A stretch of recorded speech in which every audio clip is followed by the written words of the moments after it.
17 lives lost after a gunman opens fire at a Florida high school. Possible shots fired at Stoneman Douglas High School.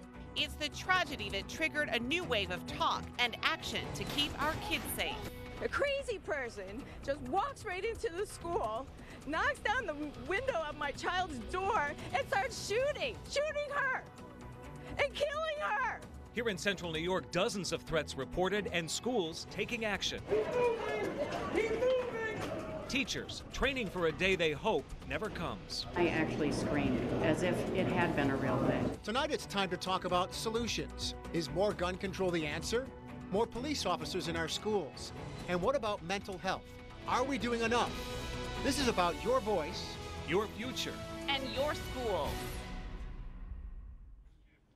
Good evening and welcome to our special live broadcast. I'm Matt Mulcahy. And I'm Megan Coleman. It's your voice, your future, safe at school. And I'm Michael Benny. We're broadcasting live from Liverpool Middle School, and tonight we've assembled a group of panelists along with many special guests. On the panel tonight, Dr. Mark Potter, the superintendent of the Liverpool School District, one of our experts with us tonight. Also, mass shooting expert, professor from SUNY Oswego, Jackie Schildkraut. Scott Armstrong is a former NRA spokesman, NRA certified instructor, and a supporter of the Second Amendment. Chris Major is from Auburn, a school resource officer. And Renee Ryder, the associate commissioner for the Office of School Operations and Management for the State Education Department. And here in the middle school cafeteria, our guests also include people who are here to listen and offer their perspective. Congressman John Katko is here, along with state and local representatives and many members of law enforcement, local school districts, and mental health professionals. Well, we'll begin tonight with a voice that needs to be heard. Nearly 3 months ago, we all turned our attention to Parkland, Florida, for one of the deadliest school shootings in U.S. history. 17 people were killed when a gunman opened fire inside Marjory Stoneman Douglas High School. The man you're about to meet's daughter was murdered in a classroom that day. His name is Andrew Pollack, and when he found out that we were doing this event tonight, he wanted to share this message with you. I still feel like I'm going to see my daughter again, so it doesn't feel for me like she's really dead, like she was murdered. It doesn't feel real to me, but maybe I'll see her one day, but right now that's what keeps me empowered to keep going with this mission that I got.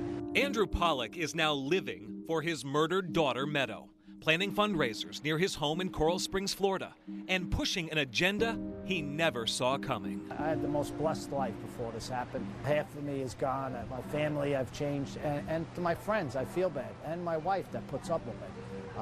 I'm a totally different person, and I can't help it for what happened to me. And I'm focused on not letting this happen to another family. And I'm pissed, because my daughter I'm not going to see again. You may remember Pollack from his emotional appearance at the White House just after his daughter's funeral, addressing the president in his unmistakable Long Island accent. I'm very angry that this happened, because it keeps happening. 9/11 happened once, and they fixed everything. We put our most precious commodities inside a school, and there's no reason why anyone could just walk in. You shouldn't be able to walk into a school with any type of weapon, whether it be a knife, an axe, a bomb, a gun. So it's pretty simple. We're a different breed. And just the way I grew up, not knocking anyone else, but we're proud. We're coming from New York. I'll always be a New Yorker, and I'm a fighter. I'm never going to quit until I know I exhausted myself as much as I can to make my message get across to everyone, which is making our schools safe. Children and teachers should be protected when they go into school. They shouldn't have to worry about active shooter. So that's what my legacy I want to leave for my daughter is when you drop your kid off at school, they're safe. They don't have to worry about someone coming in the hallway and killing them. I want it as safe as like when we go on a plane. He wants metal detectors and locked doors. But he's not convinced politicians and police can be trusted to get the job done. So he has a message for you. Start with your school board. If you have children and you're concerned about your local community, it's more important than who the president is your school board. They control millions of dollars. They control the security of your children.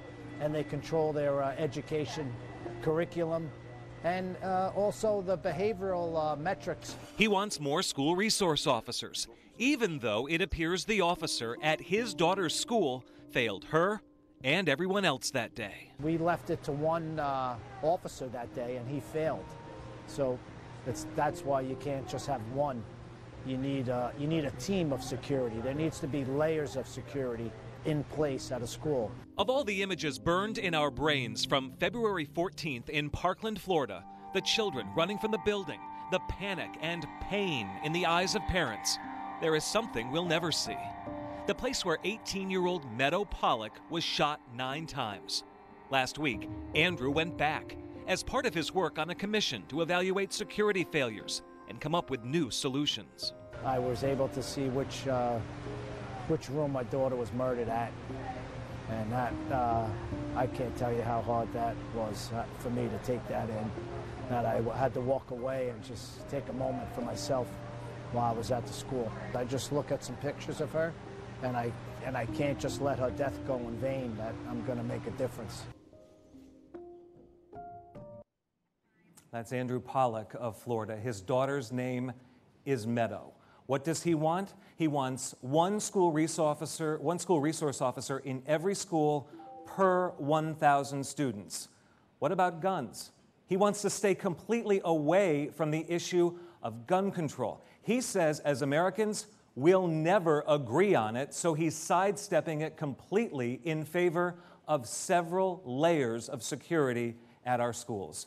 Throughout the next hour, I'll be here monitoring social media. If you're watching from home, tell us what you think on the CNY Central Facebook page. Let's get to Matt Mulcahy right now. Matt? Well, Michael, let's get the audience involved in this.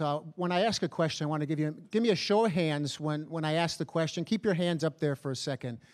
Who in the room right now thinks we are not yet doing enough to keep our schools safe? Keep your hands up. Okay, put the hands down. Thank you. And how about this question? Do you think a school should be made just as safe and secure as, say, going to take a flight at the airport? Hands up on that? A mix. Interesting. Thank you for the early input. And it kind of touches off this debate about where we're going to go with this. Scott Harris here from Armored One. And Scott, if you just stand up for a second, you've had a unique position since Parkland. Your company, your experts have been going to various school districts in New York and across the country. What are you hearing from people in terms of what they want in their school districts? They want a multifaceted approach. They want not only more training for the teachers and the administrative staff, they want other layers of protection. They do want officers in schools, and they do want other things that will help protect their school and harden the target to make sure people can't get in when they're not supposed to be in their school. Are you hearing a heightened level of concern from schools since February 14th? We're hearing it from a lot of different angles now. It's not just a teacher, it's not just a student, and it's not just an administrator. It's groups of people, it's friends, it's parents, it's everybody. That sets the table. It's everybody. Megan, what other guests do we have here tonight? We have a number of people here tonight. Certainly a student, Greg Porsing. He is from the Baldwinsville School District. Greg and I met not too long ago talking about mental health in the Baldwinsville School District. And Greg, you are part of a very unique group of students. What are you guys doing that's different maybe from other districts? Well, I'm not sure if it's necessarily different from other districts, but what Baldwinsville has decided to do is enact a conversation among students and faculty that is kind of a small, closed discussion where it can just develop into anything. And I think that that's really good because it shows just the benefits of a variety of conversation and a lot of different perspectives for problems and solutions. All right, so Mark Potter on our panel, the superintendent here in Liverpool. Is mental health part of the package that you all are looking at when it comes to this issue? Is this something that voters will be considering coming up? I think from a reality perspective, in order for us to look at this from a proactive perspective rather than totally reactive, I think we have to identify where the problems begin. And I think we need resources, meaning counselors, social workers, something from the mental health perspective to really support and assist us in really identifying where the problem exists and begins. Michael, we'll send it over to you for some social media. Yeah, it's already lighting up on a variety of different topics that people really want to talk about. I want to get to a comment that's coming from Facebook. It's Marie who wrote into us. She says that this is an idea, in her opinion, that's worth exploring. She says, tax dollars should be used to provide our kids with bulletproof glass in every school. Our perception of safety needs to change. Our kids are not safe, she says. Our teachers are not safe. To the panel, let's take the broad view, sort of the state education view. Renee Ryder, if you would, because we know that you folks have the ear of the governor when it comes to school funding. Is that something that's possible? So one of the important pieces of what we have been doing in the state education department that we think is a really key component of all of the school safety is we brought together partnerships from across the state, community engagement teams, and established a New York State Safe Schools Task Force. And we really believe that this is, and someone said it, I think Scott said it, that it's a multifaceted topic, and it takes a multifaceted approach. And so we can't think of one small thing that would be the key approach that's going to solve this, but we do believe that we have to look at student engagement, and we have to look at school culture. We have to look at building for infrastructure and security, but we also have to look at our data and have our data drive our approaches. Has anyone at the state level ever considered bulletproof glass in all state-funded schools? Has that been something that's been even talked about in Albany? What we talk about is we really do bring it back to the local community, and we really do believe every community should have a community engagement team and really make those decisions at the local level. Funding, you know, I think the advocacy world would need to have to push that agenda. Renee, thank you very much. To Matt right now. Chris Brown from West Genesee School Districts joins us now. What have you seen, Superintendent, since February 14th that was different than before that day? Well, I think you see a lot more listening, and I think you see a lot more forums of people wanting to get together and just talk about their feelings, about their stress level, their anxiety. But I also think you're seeing the conversation not go away, which is a good thing in a way, because it's forcing us to continue conversations, to build resources. And we talk about mental health supports, we talk about security supports, school resource officers, and all of that. You know, that shooting happened around Valentine's Day, and now we're still very, very much in the thick of talking about that. That's probably the biggest change that I've seen. People want us to be engaged, and people want to see action, and that's okay. And in just the last couple of weeks, we had our reporters at your school building. You had a threat that you had to deal with, and you guys brought in all kinds of law enforcement. You have to respond to every threat as if it's credible and real until it isn't, and you know, being as serious as you can, and making sure you have multiple agencies responding and getting to the bottom of what you can. You have to, as a school superintendent, to do your due diligence on something. Sure. Thank you, Chris Brown. Megan? I am now with two women. They're part of Liberty Resources. Ladies, if you would join me. They're part of Liberty Resources, which is a school-based program. You provide mental health services to Syracuse, Baldwinsville, many other school districts. What is it about this program that's so important? I think meeting the students where they're at in school, that's their full-time job at the age that they're at. So being able to provide support there at school. And there's a lot of talk about expanding your services as well. Absolutely, that would be fantastic. Dr. Potter had talked about identifying problems early on, and our teams are embedded in the schools and work with the school psychologists, social workers, teachers to identify some of those problems and address them. And so to Chris Major, the Auburn School Resource Officer, is it important for you to work in conjunction with these folks in mental health? And do you see a role in sort of coordinating your services? Absolutely. We, on a daily basis, we're working with mental health professionals in Cuyahoga County, within our school, our social workers, our psychologists, our teachers. So yeah, there's definitely a very close partnership. Mm-hmm. And do you see a need for more school resource officers in districts? Are you the only one in Auburn? Should there be more? Auburn High School has two. We're lucky enough to have two officers, which meets the 1 per 1,000. And then we have one at our middle school and one covering our elementary. Of course, I'd like to see one in every building. Yeah. I think it makes sense. Thank you. Michael. Thank you, Megan. We've got a comment from Thomasina, which is, I think you may find a bit provocative. I want to open it up to the panel, but then I also want to put Matt on standby because I know we have a table full of law enforcement as well as folks who are in education. They may want to weigh in on this too. She writes, "Zero tolerance is failing our children. I want my children safe, but to be charged with a felony for saying something as simple as, 'I wish she would die,' that's in quotes, is a little crazy." Where are we, panel, do you think, on zero tolerance? Is there anyone who can speak to zero tolerance policies in general or even more specifically? Jackie? Well, I think one of the concerns with zero tolerance policies, we certainly can understand why it is, in the spirit of taking every threat as a credible threat. But I think one thing that has to be considered is bringing in threat assessment teams to establish how severe that threat is. Because one of the things, that's really important is keeping students in school to keep that community cohesion going. And when you remove them from the school, you can actually increase violent behavior, not decrease it. I add too, if it's okay, that Sure. prevention is really a key there. Restorative practices, taking a good look at other ways and other strategies, thinking about trauma-informed care. I mean, these are all strategies that we talk about at the State Education Department with schools and others. And so I guess I would add that to an approach that would be a good strategy to embark on. And we have Sheriff Conway with us here from the Onondaga County Sheriff's Department. Sheriff, you just stand up for a second so we can get the cameras on you here. We're talking about zero tolerance. We saw in Onondaga County, the district attorney happened to be in the city of Syracuse with some serious charges against a student who made a threat. We've seen it in Cuba County. Just about every county has had at least one student charged with this making a terroristic threat charge. Why, from a law enforcement point of view, is it important to take cases that reach that level and make a charge? Well, it has to be zero tolerance because we've seen in cases where things were uttered and nothing was done in what it led to. I know the district attorney has taken a position in this county, and there's a reason why we have this law in place just for these very situations.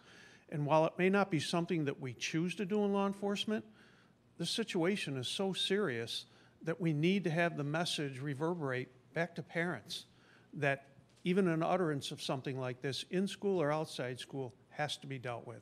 You've touched on something important in terms of the bigger picture. Parents listening to the teens and then communicating back to somebody like a police officer. Absolutely. It's so vital to this situation that there's communication between the parents and the students about what is going on in this country when it comes to school security and school safety.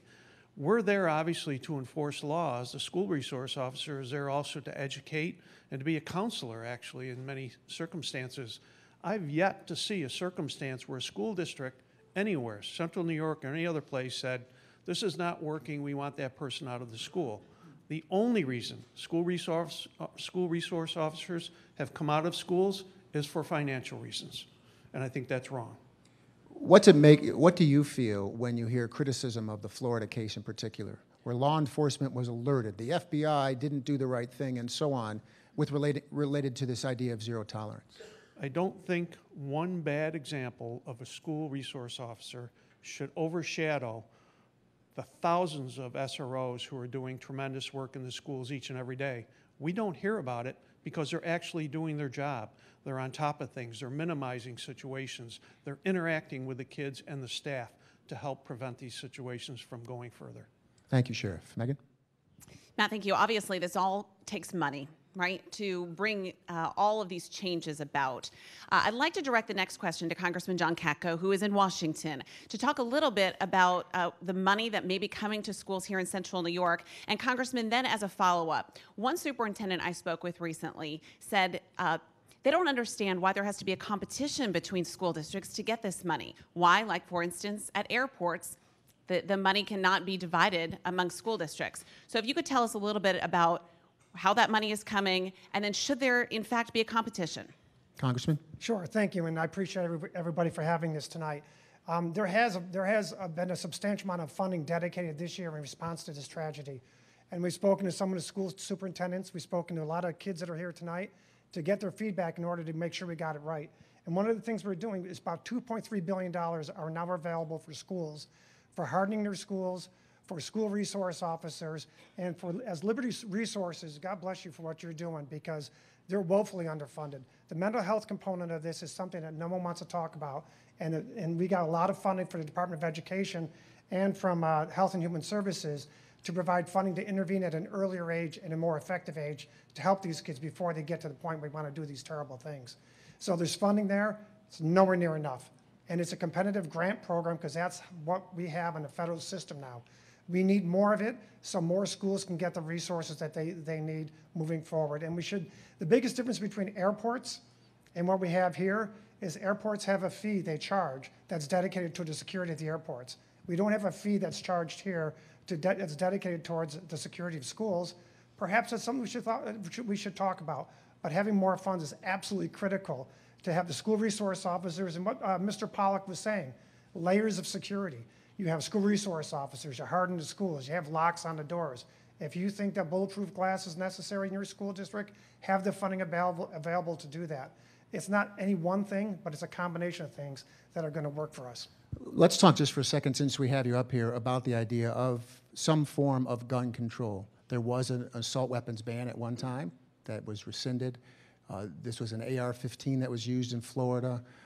Where do you stand? What's the appetite in Washington for changing access to firearms? Well, I think that we need to take a look at these things as a whole, right? In Vegas, the bump stocks was a big issue, right? And in this school shooting, it was another type of weapon. I think you need to drill down and figure out what exactly is the root cause of these things happening and make sure that who is ever prone or exhibiting signs of these types of violent behavior should not only have a certain type of weapon out of his hand, should have all weapons out of his hands. And the guy that in Florida that committed this act showed serious signs over several years of mental instability. 30 times the cops were at the house in the 2 years previous to this. He was expelled from school for repeatedly violent behavior and bringing weapons and/or ammunition to school. He was torturing animals. He was repeatedly threatening his neighbors. His neighbors called up to say, I think he's going to do a mass shooting. And then, of course, he posted online not only menacing photos, but also a statement saying, I want to be a professional school shooter. That should have been enough. There should have been a red flag law which allowed the officers to get those guns out of his hands and then give him a hearing within 14 days, which allows him to show that he's mentally stable to have them. But I spoke to the Auburn police chief about this. They had a very similar incident not too long ago where they got the guns out of the hands of somebody who was about ready to break really bad. And he didn't know what to do with the guns because there's no provisions for them to keep those guns out of that individual's hands. And that's a real problem. Michael? Thanks, Congressman. Congressman, thank you. Matt, thank you as well. You need two devices to keep up with the conversation on one of these issues, and that is the issue that was raised most significantly after the Parkland school shooting. We're talking about the idea, which had been pushed by the president, of arming school teachers if they are willing.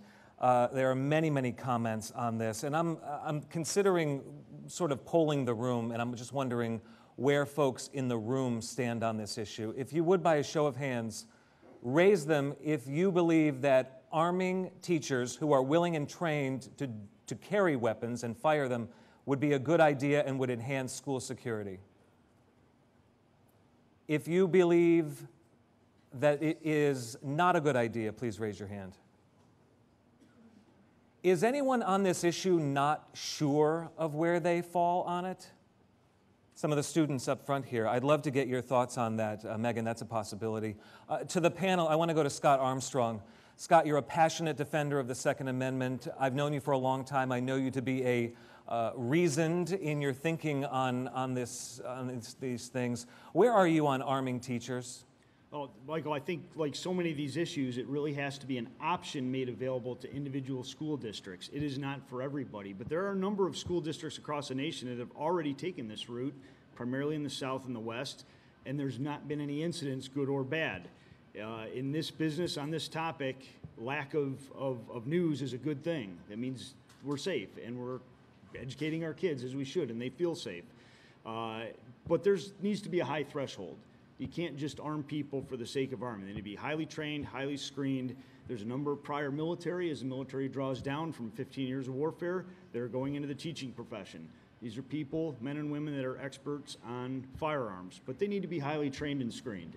I talked to the Onondaga County Sheriff. I've talked to other people in law enforcement who do not agree with this. Is this pushing a boulder uphill because it sounds good to some people, but has very little likelihood of happening somewhere, let's say our state? I think it depends on where you go, and that's why I'm a big proponent of local choice. It needs to be an option made available within the proper parameters, but it's certainly not going to be for everybody. The attitude in upstate New York is going to be a lot different than the attitude in Texas. And you know, a lot of those states that are maybe a little more firearm friendly are already doing this, and it's been virtually without incident. I know there was one accidental discharge I heard about. Hate to see that. I've also seen, you know, YouTube's filled with accidental discharges for law enforcement. I have law enforcement in my family. You don't want to see that happen anywhere with anybody. Okay? But it's not for everybody, but I think all options need to be on the table, and to not consider everything in the name of safety of our kids is a bad start. Scott, thank you. Let's go to Megan out in the audience right now. Michael, thank you. I'm with Allie. She is a senior at Baldwinsville, at C.W. Baker High School in Baldwinsville. Your thoughts on arming teachers? Would that make you feel more comfortable or less? Definitely less comfortable. I don't think that solving the problem of guns with adding more guns is going to solve anything. I think that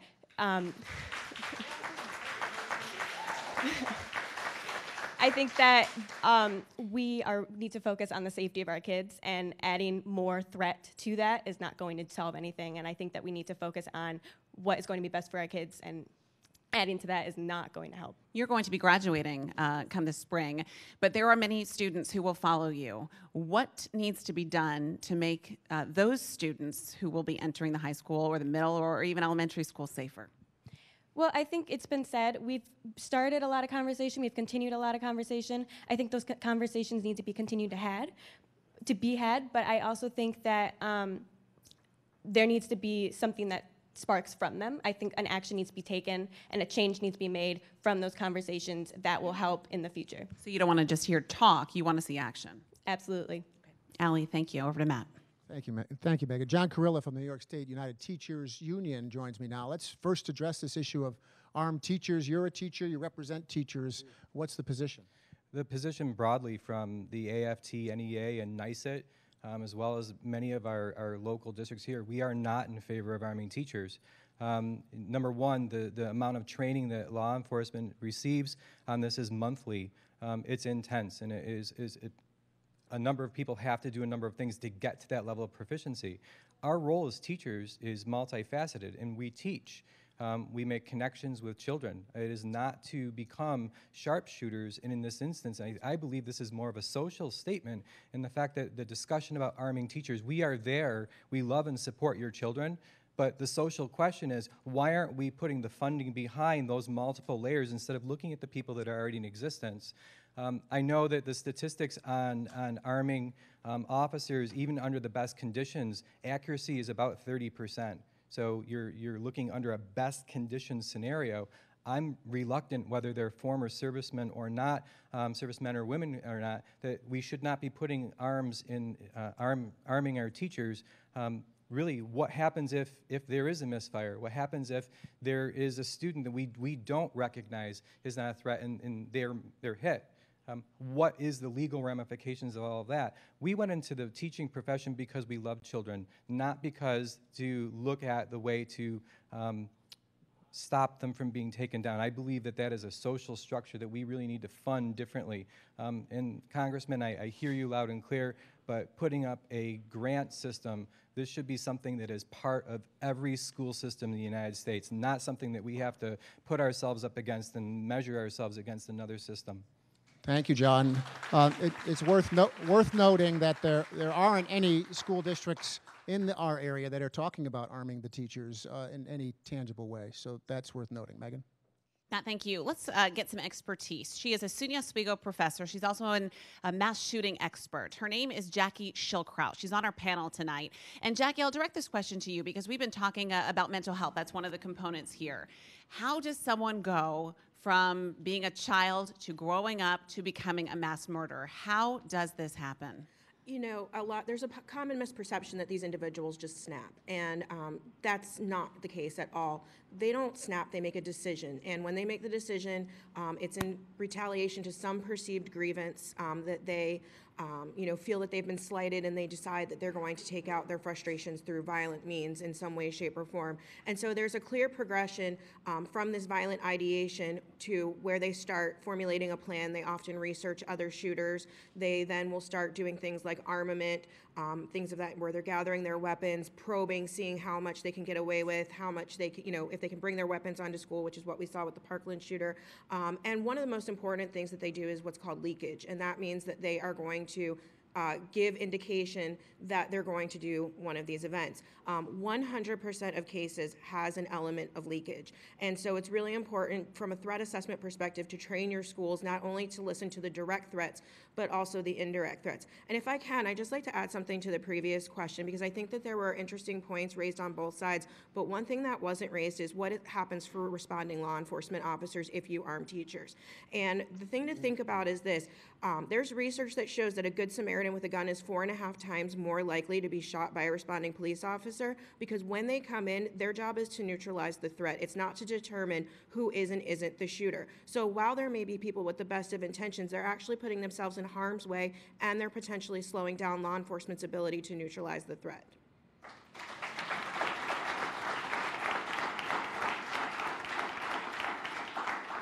I like hearing that, Jackie. You have a personal connection to this most recent horrifying tragedy in Parkland, Florida. Can you just tell folks about that? I actually grew up in the community where this happened. Had I not gone to a magnet program, I would have graduated from Marjorie Stoneman Douglas High School. I had the opportunity to go home last month and stand in front of that school on the 2-month anniversary. And while the building very much looks the same, it doesn't feel the same there anymore. Jackie, thanks. I want to get to, it's a statement and it's a question that's been posed to us in two different ways, both on Facebook and Twitter, but I'll use the Facebook post from Danielle. She brings up this issue of hindsight.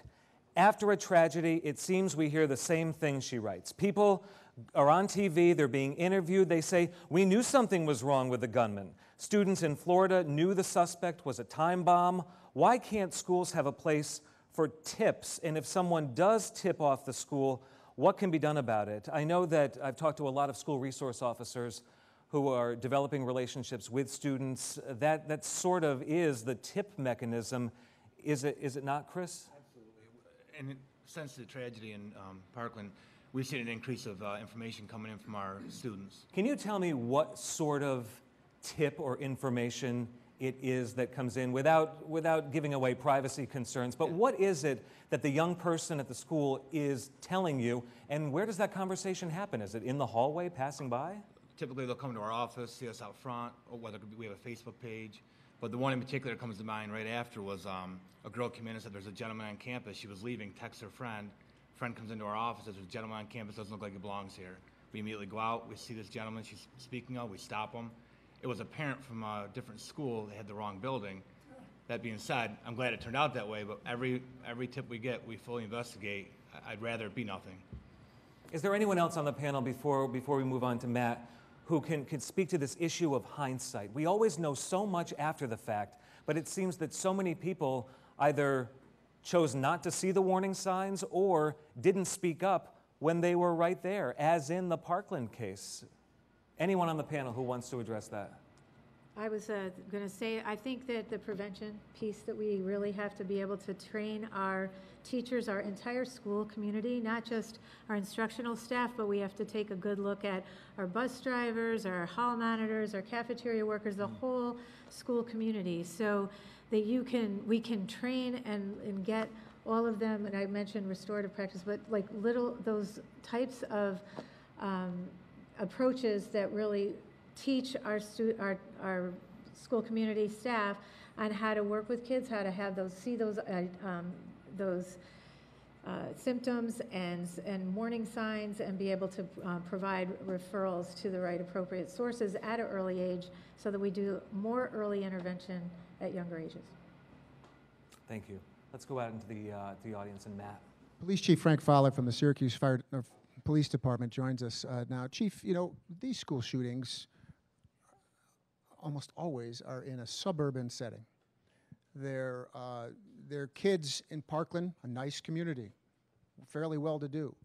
You work in the city of Syracuse, what is a city school district doing? What are city police doing on a daily basis dealing with what you have to deal with that keeps the mass shooting from happening in a city school?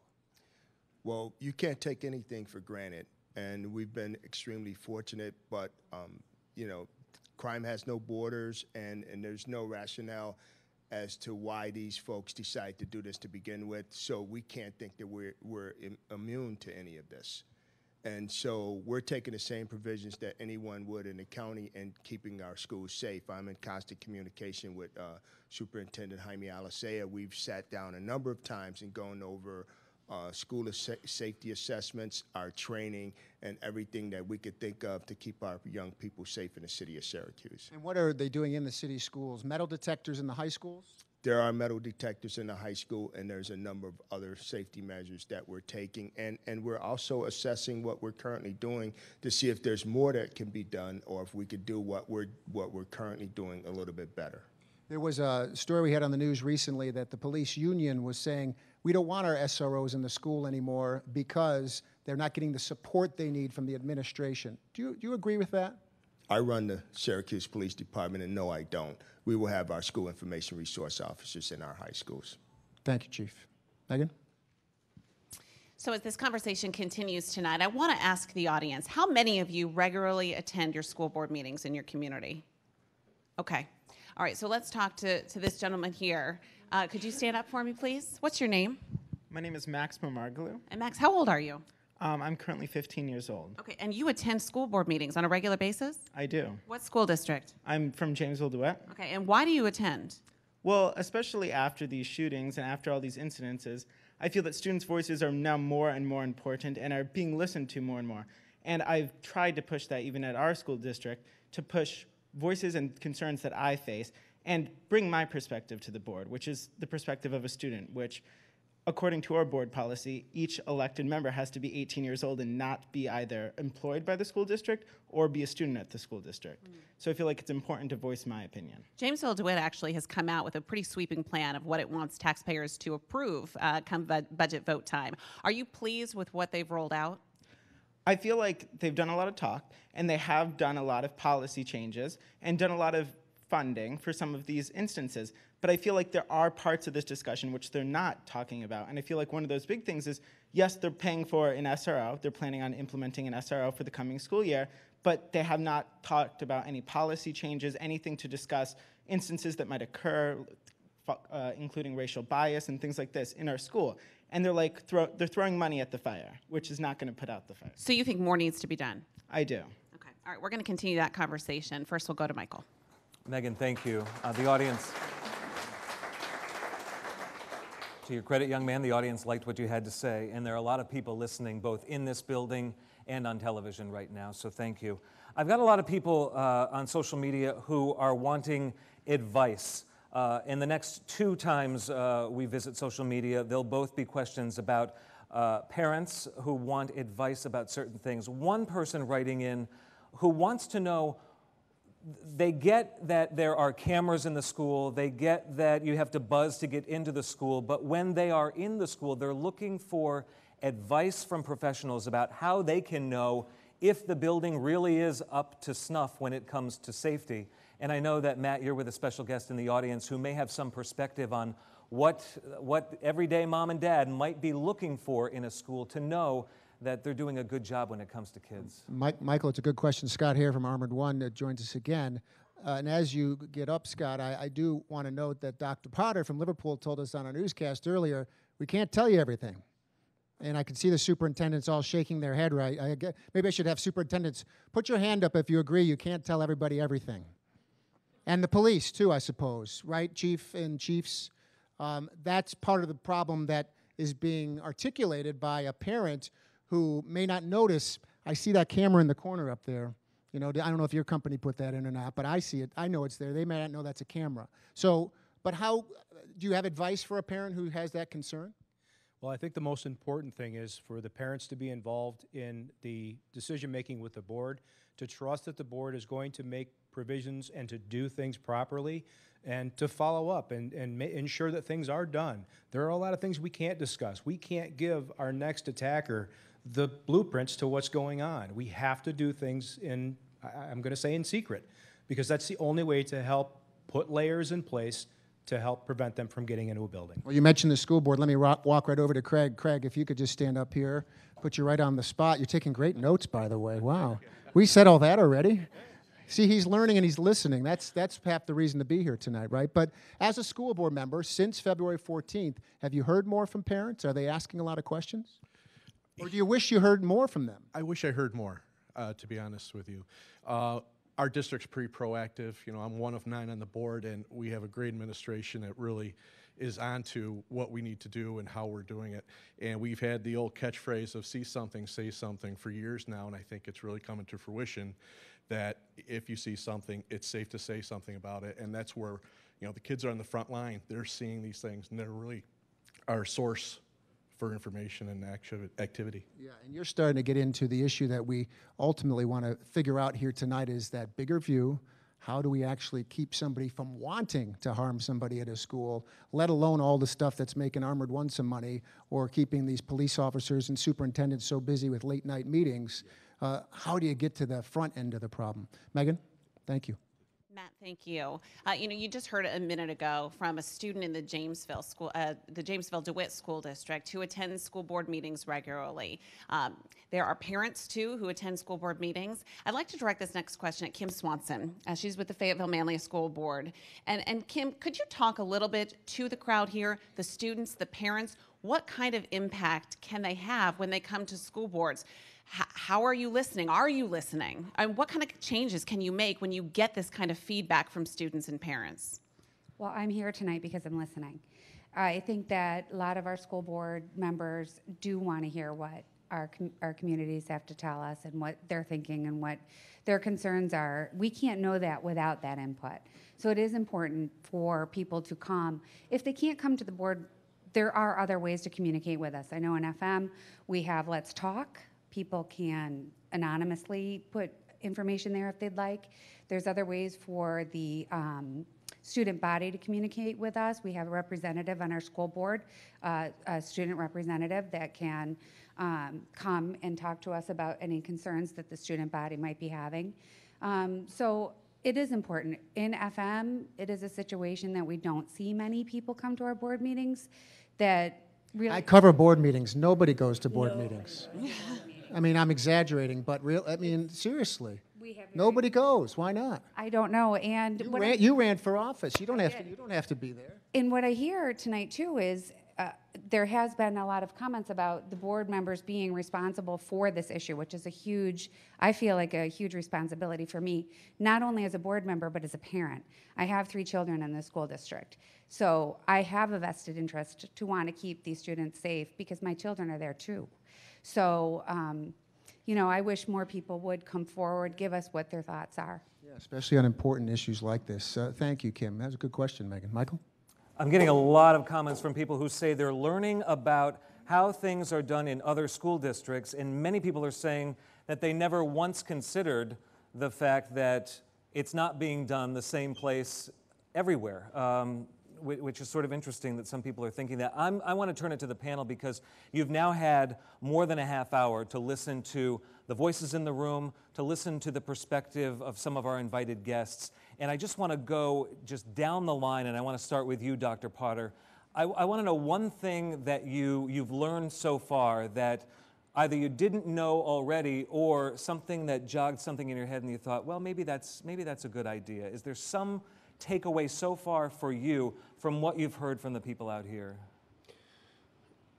I guess the one thing that seems most prevalent is the fact that people looking at the audience and looking at the conversations and the questions that are coming forward, that this issue is unlike previous issues that seem to have hit a high and then kind of fell off the table rather quickly. There's been some sustainability here with the passion and on I think it. that's great. Jacqueline, for you, the takeaway so far that you've heard? I think for the students, you guys are in a very different generation than a lot of us in the room, where you guys are effectively the Columbine generation. And I think the fact that you guys feel like this is a safe space for you to come out here and voice your opinion, I think is probably the most powerful thing that we're seeing, because, the level of advocacy that you guys have here at the local level and also at the national level with the March for Our Lives movement, you guys are doing what needs to be done and what should have been done over the last 19 years.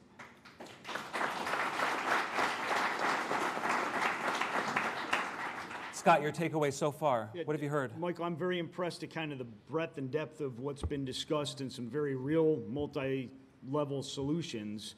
I think as the guy who represents the voice of responsible firearms owners, one of our frustrations is so quickly these things often turn political. And we have not endorsed, participated in, or wanted any of these tragedies that have happened. I've been to funerals at Sandy Hook. I've been to many places that may surprise you for a pro-gun guy. Gun owners want safety too. We have kids in the school, and the question was asked about arming teachers. I have an opinion on that, but that is certainly not the first line of defense. That's a defense of last resort. There's so many other things we could be doing, and I like to see the depth and breadth of what's discussed here. Chris, for you. I've gotten a lot out of the discussion. Sorry to step on your applause, Scott. That was not my intent. Chris, go ahead. No, I've gotten a lot out of the discussion tonight, and again, I've been working in the schools for quite a while, but the students here, I think, raised the best point. I mean, they're the ones that need to be heard. We tell our students all the time, they are the most important part of our safety team. Me and Officer Martin are two officers in the building. There's 1,500 students and 200 staff. Those are the ones we need to come forward, speak up. They know what's going on. They're the pulse of the school. When they speak up, we can act and we can help them. Great, I agree with that, and I just think that they're the ones that are in school all the time, and they can analyze. Sometimes at this department, we say, when we bring a group of students together, we say, if you were the state education commissioner or you were the superintendent of the school or the principal, what would you do and what do you want to change? And I think we all need to listen to that and ask those questions because I think that they know. The other thing I would say is that I've learned here is I just see a lot of strong partnerships. There really are in the room some strong partnerships, and that's really key to this work. Some of those who aren't all at the table yet, I think it's important that all of us look at those partners that are partners to be and bring them closer and have even a stronger partnership because that's what's going to be able to solve some of these problems. We generally get along in Central New York, don't we? We generally get along. Let's go to Megan right now. All right, Michael, thank you. And I am with an interesting group of people here. Tell us your name, if you could. Crystal Rasbeck. And where are you from, Crystal? Mexico. Tell me a little bit about what has happened here with your son. 14? Yes. 14. What happened with your 14-year-old son? A lot of confusion. A lot of, my son has been accused of something he did not do. Everything has been blown way out of proportion. Making a school threat specifically? He has been accused of making a school threat. My son did not make a school threat. My son made a comment of how stupid kids are nowadays as far as what they're doing on social media, making threats. And someone had overheard the conversation. They were not involved in the conversation and decided to turn it around. And now my son has not been in school since March 22nd over miscommunication, over hearsay. And I'm here tonight. I had a lot of questions. I've had a lot of intel. I know a lot of you guys, you're talking a lot about mental health. That's come up a lot tonight. But you say that's not an issue for your son. My son is very involved. He's in, clubs. He's in sports. Very involved in everything. The ROTC. He's a very good kid. He's had perfect attendance since kindergarten. My son is being treated very unfairly, and they are not allowing him back in school this school year. And I just don't feel that the punishment fits I don't even like saying the word crime because my son has not committed a crime. So I guess to the panel or perhaps to some of our invited guests, how do we handle these sort of incidents where a student is accused of making some sort of threat or something that has disrupted the school day? How do we handle that and how do we move on from that? And what sort of punishment should be appropriate if in fact that student is found to be guilty of that crime? My microphone, yeah, there it is. Auburn Police Chief Sean Butler joins us now to talk about that kind of issue. How you get called to Auburn High School, somebody said something to somebody, how do you handle it as a police officer, as an investigator? Well, that's something I think that's been missed tonight is the role of the SRO, the school resource officer, at least in the city of Auburn, is so much more than just an armed officer in the school. I'm so blessed to have the partnership with our city council and our school board that we have a commitment from the Auburn School District to have our SROs for the next 5 years, so we don't have to worry about the funding. I am so pleased with the mentorship that our officers have with the children. I think it goes so much further and it prevents these issues, and they have the relationships to get involved with these types of discipline issues within the schools. They have the rapport with the kids, and I think that's what the programs for SROs, it's that much more than just an armed officer there. So in regards to the discipline with the kids, our SROs are intimately involved. Excuse me. They're intimately involved with the principals, with the discipline, the internal discipline within the schools. They vet these types of threats, which I think is ultimately important. The students are due, their due process as well, and we're not going to make an arrest without probable cause, and we can show, that in fact something did happen. And of course, there's some cases, and I don't know the specifics here, but we can't go back to, we're just running out of time. We could talk about it after, but in some cases, it's not an arrest, it's a matter of school discipline. That's a different story. And that's usually like where the school likes to go. An arrest of a student is a last resort. That is not what we're there for. That is an absolute last resort. And unfortunately, sometimes it has to come to that. Thank you, Chief. Appreciate it. Michael? Matt, thank you. Chief Butler, thank you as well. We have a comment from Mary Jo, who actually wants some advice. Earlier, excuse me, I was talking about people who are writing into us on Facebook, and they really are craving some expert advice. She says, my son's school does not have a school resource officer, and I feel it should.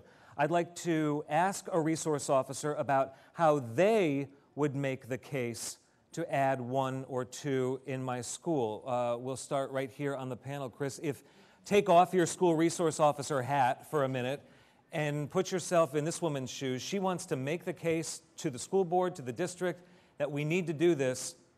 What is the pitch?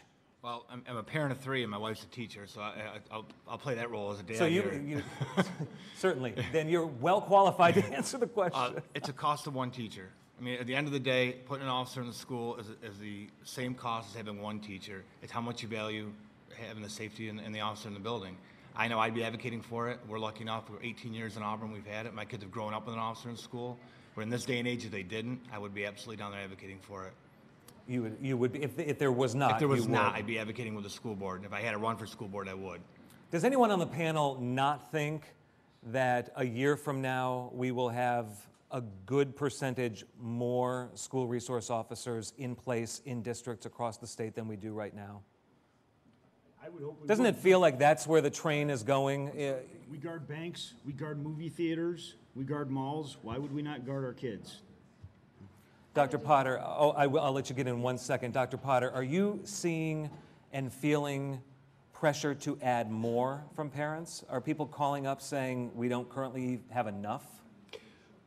The question has obviously come forward. I think the question that we ask is, when they talk about a school resource officer, I'm trying to get to the specific detail of what is the particular question. Is it the badge?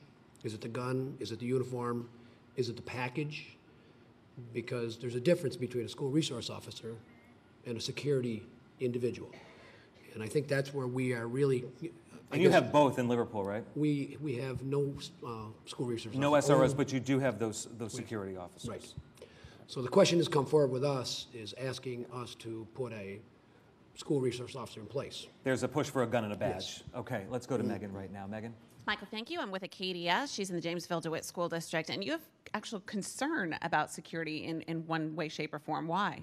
I think every time we talk about school security, the subject of racial bias needs to come up because with more security, there's statistical evidence that says that it puts kids of color and it marginalizes them and it endangers them when there are untrained professionals, when there's no training for racial bias and racial integration in schools. Have you seen students of color disciplined in a different way than white students? Yes. I've been to two different school districts and I've seen it happen both times. There's statistical evidence online for every school with discipline by race and how disproportionate it is at every school in the country. All right. Acadia, thank you very much. We're going to bring Megan over as we talk about some final thoughts. I learned a lot, but I was most struck, Matt and Megan, by we'll put you in the middle. It's always a good call. The level of engagement seems so incredible, but then you hear from superintendents and school board members who say, nobody shows up. Nobody is Well, let's questioning put it this way. what's happening. Everybody in the room and everybody watching at home knows this is a critical issue. Safety at school is a critical issue. Nobody can deny that it's a critical issue. But as Superintendent Potter just parsed out, what do you see as the solution when you really get right down to it? And as we also talked about, the bigger picture. How do you get the conversations going with teenagers to their parents, to the parents of the school, to the parents of the board, to find out what's actually going on inside somebody's mind, inside their heart, before they get to the point where they're anywhere close to harming someone, letting alone getting into a fist fight with a friend at school, which used to be all that it was. So I'd like to ask our audience here tonight, how many of you will now be going to a school board meeting? How many of you will now be contacting your state and local representatives? In all seriousness, has something been sparked inside of you that makes you want to go home tonight and email, call, reach out, go, attend? Has something changed for any of you? I bet if they're here, they're the ones who already were going to the school We've got an board meeting. engaged group, which is nice, which is certainly nice to see. There has been talk here. The question is, how do you translate talk into action? And we do have people in the room, and we've been talking about it all night, who are in positions of leadership, who are in positions to do something about the issues that are out there. And we are committed to continuing that conversation. It does not end here tonight for sure. It's also worth noting that, very fortunately, these shootings have not happened in upstate New York. We don't want them to happen anywhere. Apparently, what's being done at schools in our region has been keeping children safe. It's already keeping them safe before February 14th and after February 14th, whether you look around Liverpool Middle School, which was remodeled 6 years ago, and the effort that was put in that to key fob your way into the building and to have security cameras, or whether, as Chief Fowler said, you're at a city school, Corcoran High School, with metal detectors. It's something that's being done right already. But as so many superintendents have said, we can't be naive to think that it can't happen. We need to be prepared. So we're going to continue the conversation on our Facebook page, our CMI Central Facebook page. For now, we will say goodbye from Liverpool Middle School for our live broadcast tonight. Thanks for joining us tonight, Town Hall. Your voice, your future, safe at school. Good night. Good night. Thank you.